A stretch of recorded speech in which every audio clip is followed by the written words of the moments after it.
Have you ever noticed lines across the sky that look like a plane has gone by? But they don't go away like plane trails. Today, I'll tell you why they are and how they are actually hurting our health.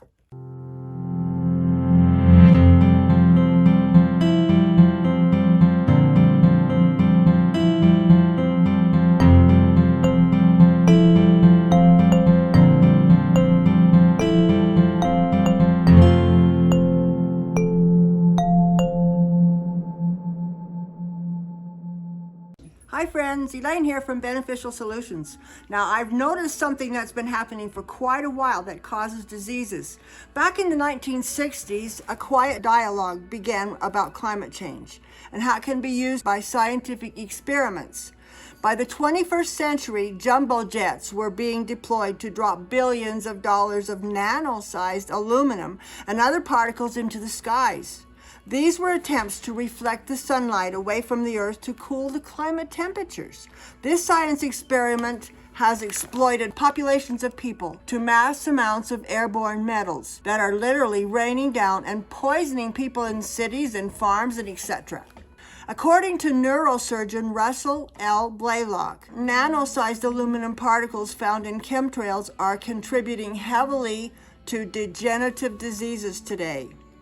Like in bioengineering, where scientists rewire the DNA of crops, creating genetically modified foods, geoengineering is the global attempt to manipulate the sun and Earth's climate. So at this point, we see the unintended consequences of degenerative diseases occurring due to GMOs and geoengineering. All the statistics are neglected. Nobody reports them. All of these chemical spraying is causing greenhouse gases. But the question is, who has the authority to use jets to pour mass amounts of elements on unsuspecting populations of people? These chemicals that are being sprayed down from the skies are destroying the soil and plants. When discussions about climate change erupted in the 1960s, scientists began tossing around ideas to combat global warming by introducing sunlight reflecting particles into the atmosphere. They could increase reflectivity slightly, counteracting heat-trapping gases, and thereby cooling the planet. Colombian Dr. Broca's idea was to introduce sulfur dioxide into the stratosphere in the 1980s. By 2006, Dr. Crutzen, a Nobel laureate from the Max Planck Institute, began publishing reports on how that might work to cool the planet. One of the main inventors of the hydrogen bombs, Edward Teller, thought that injecting sunlight scattering particles into the stratosphere appears to be a promising approach and wrote to the Wall Street Journal, "Well, why don't we just do that?" According to neurosurgeon Russell L. Blaylock, neurological disorders like Alzheimer's are growing at an alarming rate, due in major part to the mass spraying of these nano-sized aluminum into the atmosphere.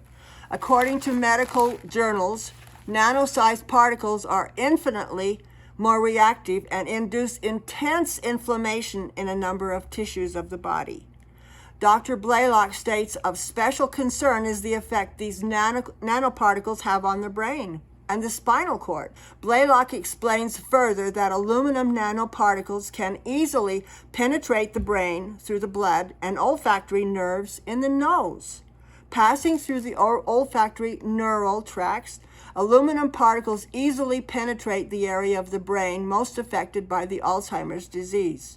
Now, in looking into the brain of Alzheimer's patients, this particular part was shown to contain the highest level of aluminum. The aluminum particles enter into the body through the respiratory system, where they have been shown to cause tremendous inflammation in the lungs, further aggravating conditions like asthma, pulmonary diseases, COPD. Due to their small size, the aluminum particles can even enter the gastrointestinal tract and can disperse into many other organs and tissues in the body, including the spinal cord. As a neurosurgeon who interacts daily with neurological diseases, Dr. Blaylock addresses his objections to the global spraying of aluminum into the skies by saying, "Steps need to be taken now to prevent an impending health disaster of enormous proportions if this project is not stopped immediately. StopSprayingCalifornia.com, all in one word. This website is saying Ventura County, California, and all 50 U.S. states and all NATO countries are now being sprayed. The American people are not being told when they will be sprayed next or why they are being sprayed. These are the chemicals that are listed that were found in independent testing across the U.S. Aluminum, arsenic, barium salts, cadmium, desiccated human blood cells, ethylene dibromide, lead, magnesium, mercury, mold spores, mycoplasma, polymer fibers, radiocesium, sharp, titanium shards, submicron particles, unidentified living bacteria, and uranium. And with all of these minerals that are being sprayed into the air, these are the diseases caused by these particles.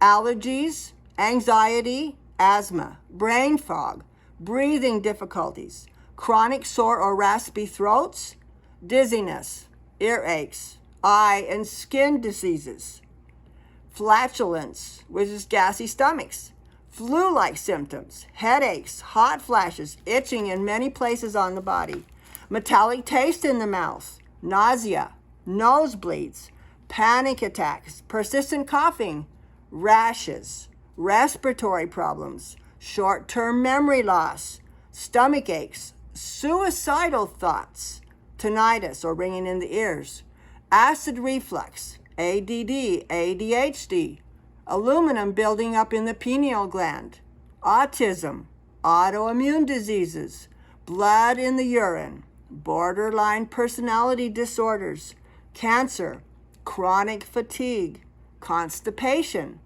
depression, easy bruising on the body, floaters in the eyes, fibromyalgia, gastritis, heart arrhythmia, all heart diseases, high cholesterol, hypoglycemia, irritable bowel syndrome, insomnia, learning disabilities, lung diseases, lupus, multiple sclerosis, excessive oily skin, schizophrenia, arthritis of all kinds, spider veins, and the list goes on and on.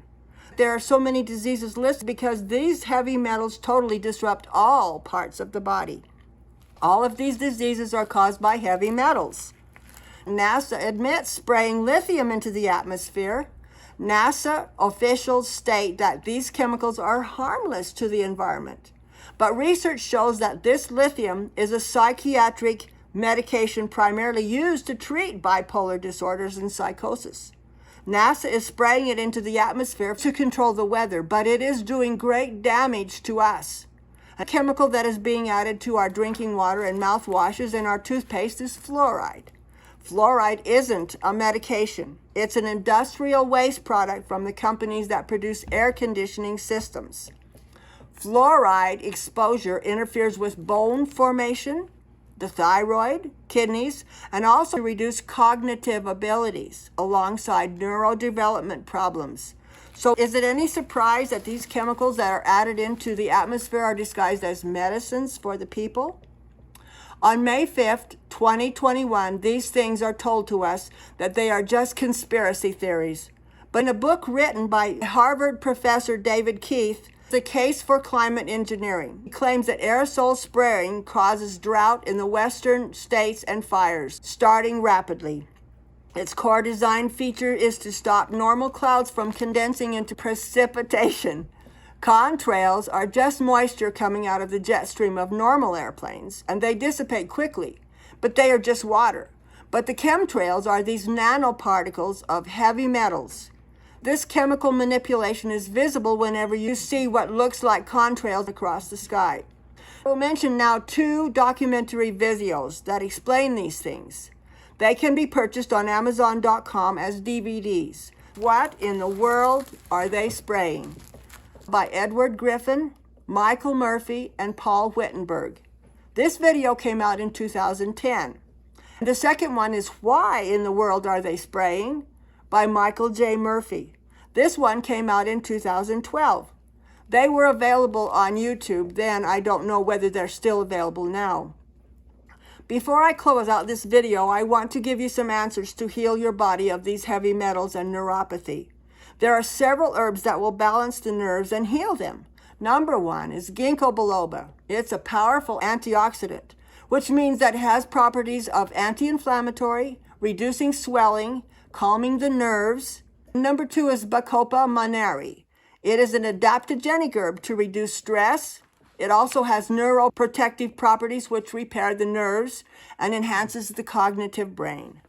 It can help with Alzheimer's. Number three is turmeric or curcumin. Can fight oxidative damage and inflammation of muscles and nerves. Passion flower promotes relaxation. It possesses a sedative effect which would stop the nerve pain. The next thing that I am mentioning is to have good blood circulation. I really like to use cayenne pepper. It thins the blood and opens blood vessels, strengthens the heart, and tones the arteries. Another herb that is really good for circulation is butcher's broom. It has been used for centuries. It contains a natural chemical within itself called rescoggenin.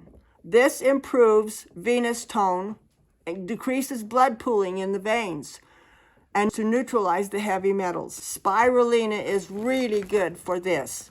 It draws heavy metals out of the body and out of the brain, absorbs heavy metals and casts them out through the waste process. Another one is barley grass, which also draws heavy metals out of your intestinal tract, spleen, pancreas, thyroid, and reproductive system.